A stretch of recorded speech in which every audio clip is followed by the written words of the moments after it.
What's up, guys? Welcome back to a brand new episode of Pokemon Go. Today I wanted to talk to you guys about some tips and tricks that I found, a lot of them that I use, some of them that I found online that maybe will help you out. But first I wanted to give you a little update on how our progress is going. You can see we're level 22, we are 5 XP away from level 23, which is huge. I don't think you can get any closer than that. These are my top Pokemon, the top 6. We're looking pretty strong right now. Hopefully that'll change after some evolutions. So one thing that I did was I saved up a bunch of Pokemon to evolve all at once using a lucky egg. So these are all the Pokemon. There's 47 of them. Some of them are double evolutions. So that's kind of tip number 1. Use a lucky egg and save up all your evolutions. So instead of 500 XP per evolution, you'll get 1000 XP, which is huge. So first up on our list is Victory Bell. We've been saving up all the Bellsprout candies for this one, 1556. Next one is Vileplume. Here we go, registering the Pokedex, 1494. Then we move into Ivysaur, which is getting us going on our starters. So this one is a high CP, 919, which I'm really excited about.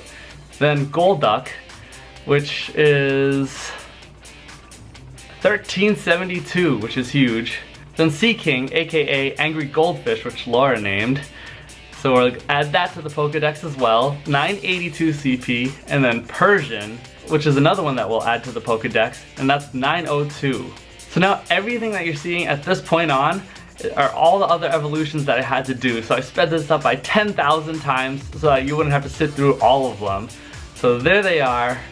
This is our top 6 now. It's changed up a little bit. We got the Victory Bell up there. We got a couple more evolutions. And now we're level 23. How much XP did we get from that? Let's check it out. We got 56,000 XP, which is huge. And that was tip number 1. Have you ever spun a Pokestop and gotten more than 6 items at once? Well, that's because for every 10 unique Pokestops that you go to in a row within 30 minutes, on the 10th one, you'll get 6 plus items and you'll get 100 XP for it instead of the 50 that you normally would get. So if you're going around, make sure that you line up all your Pokestops so you don't go back to another one before you reach 10, and then you'll get that massive mega Pokestop and you can go there and get your 100 XP and a lot of items. Tip number 3 is about hatching eggs. So there's a maximum speed that you can hatch an egg. It seems like the speed is about 10 miles an hour, which is fairly low if you're riding a bike, but good enough if you're walking. So make sure you stay under 10 miles an hour. It won't work in a car because you'll most likely be going above 10 miles an hour. So the next tip that I have is about incense. So when you use an incense, there's 2 things that can happen. If you're staying still, a Pokemon will show up every 5 minutes. But if you're actually walking, a new Pokemon should show up every 200 meters. Theoretically, if you're walking at a fairly fast pace, you'll get more Pokemon doing that than staying still and catching one every 5 minutes. So while you're catching Pokemon, there's a bunch of different ways that you can do it. You can do a straight shot or a curveball, things like that. But there's also kind of a little, almost a way that guarantees that you will hit the Pokemon. If you hold your finger on the Pokeball and you pull it off to the side of your screen near the edge, and then you push it up to level with the Pokemon and you release, that's going to make the ball arc and hit the Pokemon, so you're guaranteed to at least hit the Pokemon. Another tip is to try and use the curveball along with getting a great throw.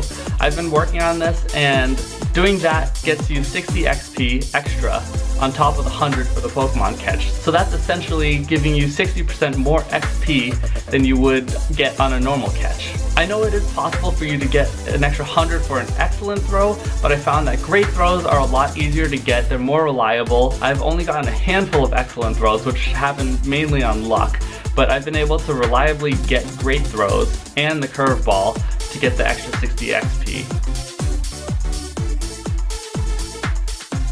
If you're having trouble catching Pokemon in AR mode, it's because you can still move your phone around and it affects where the Pokemon is located on your screen. So one way to make that a little easier is if you turn off AR, the Pokemon will stay still relative to where it is on the screen, and then you can have a more consistent throw so you know where it's going to be. If the Pokemon escapes from the ball, it's going to keep on moving farther back away from you, making it harder for you to catch. One way that probably isn't supposed to be part of the game to make him come back is to toggle AR mode on and off. So when you do that, it'll actually bring the Pokemon back up front so that you can get a better shot at it, make it a little bit easier. I don't think that's intended to be like that, but it's in the game so you can use it if you want. I don't really use it because I just keep on adjusting my throw. So the last tip that I have is about leveling up a gym that's your color. I've always had trouble with that. It's taken forever and you only get one Pokemon to use. Apparently what you can do is if you use a Pokemon that is lower CP than the lowest one in the gym, you'll actually gain more XP for that gym if you beat the Pokemon in there. So instead of using your maxed out Pokemon that is much higher than the lowest one in the gym, you can use a lower one and it'll give you more XP so you can level it up faster. So I hope you guys enjoyed the tips and tricks that I have. Hopefully you learned some. I'm sure you've also heard about a bunch of these too. So let me know if you know any additional tips or tricks down in the comments below, and we'll see you next time. Bye.